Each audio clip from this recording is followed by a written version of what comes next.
Selamat pagi semuanya, kita sampai di bab terakhir teori VCPR. Di bab ini kita akan membahas mengenai 6 domain elektron. Jadi molekul-molekul yang memiliki 6 domain elektron itu bisa memiliki struktur geometri seperti apa aja. Di sini kita akan bahas itu. Selain itu, kita juga akan membahas di mana atau pada keadaan apa teori VCPR itu tidak bisa kita aplikasikan untuk memprediksi suatu bentuk atau suatu geometri dari molekul. Nah, nama saya Moyas dan halaman saya bisa dicek di unacademy.com/user/rahma.moyas. Jadi yang pertama, 6 domain elektron itu umumnya disebut sebagai oktahedral dan dia punya 3 variasi struktur geometri. Yang pertama yaitu ketika atom sentral berikatan dengan 6 atom ligan, dia akan membentuk oktahedral. Oktahedral sendiri seperti yang saya jelaskan pada bab sebelumnya pernah kita bahas, dia artinya secara istilahnya itu adalah 8 sisi, tapi hanya ada 6 atom ligan, bukan 8 atom ligan, oke?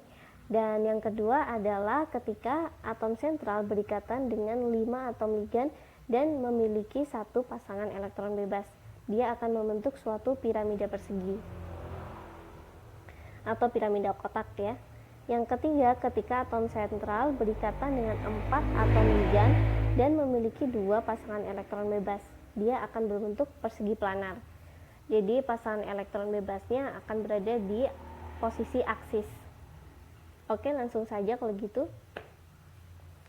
Yang pertama yaitu ketika 6 domain elektron dimiliki oleh suatu molekul yang memiliki 6 atom ligan dan 0 pasangan elektron bebas. Contohnya adalah sulfur heksafluorida, ini 6 ya, sorry.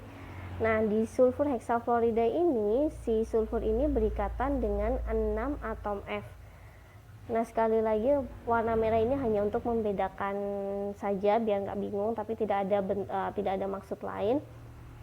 Dan di sini sudut antara F dengan F pada posisi ekuatorial adalah 90 derajat.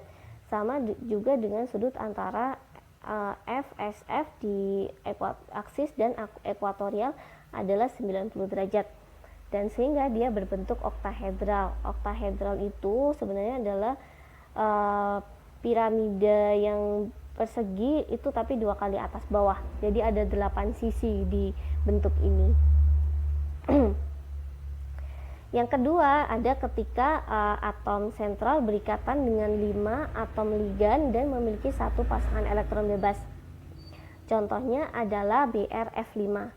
Nah, BrF5 ini berikatan dengan 5 atom F dan dia memiliki pasangan elektron bebas di bawah sini. Sehingga dia membentuk bentuk piramida persegi.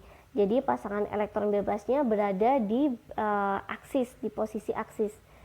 Karena kalau dia berada di posisi ekuatorial, dia akan berinteraksi dengan 3F ini ya, dan juga F yang di atas. Sedangkan kalau dia di posisi aksis, dia hanya berinteraksi dengan F yang ada di ekuatorial. Untuk molekul yang memiliki 4 atom ligan dan 2 pasangan elektron bebas, dia akan membentuk suatu persegi planar. Contohnya di sini adalah xenon tetrafluorida. Xenon memiliki 4 ikatan tunggal dengan F dan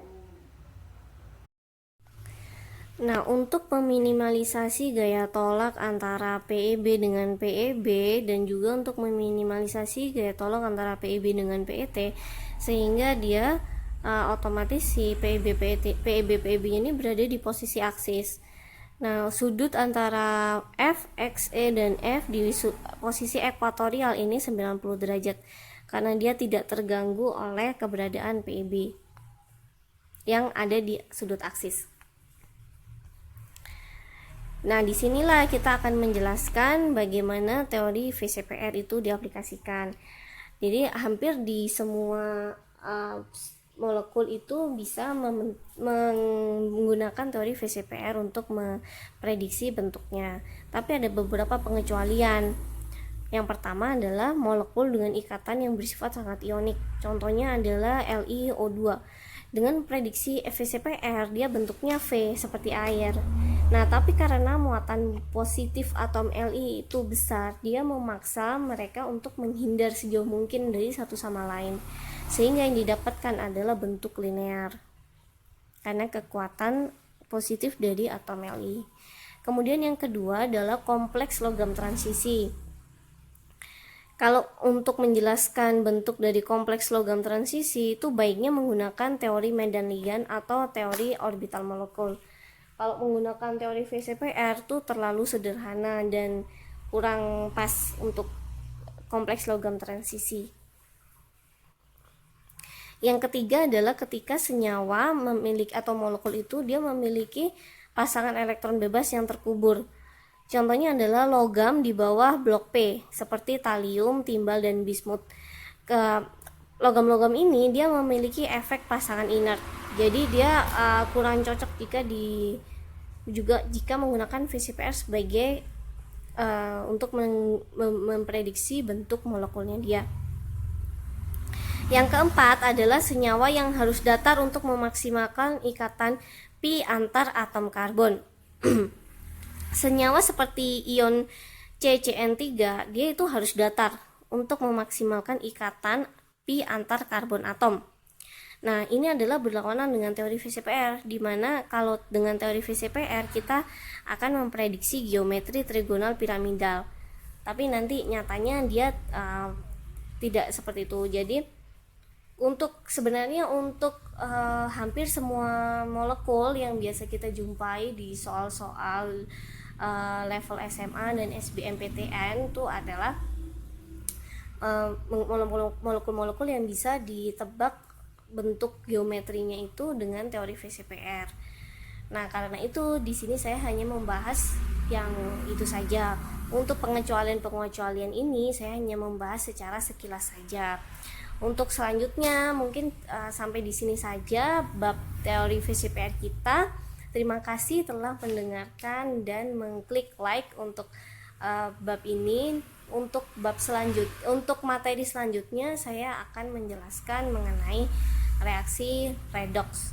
Nah, segera saja kalian bisa klik materi-materi lain yang telah saya publish di Unacademy ini. Sebelumnya saya ucapkan mohon maaf jika ada salah-salah ketik atau salah-salah ucap dari saya. Mohon maklum dan terima kasih sekali lagi. Sampai jumpa dan semoga pelajaran ini bisa bermanfaat untuk teman-teman yang telah mendengarkan. Goodbye.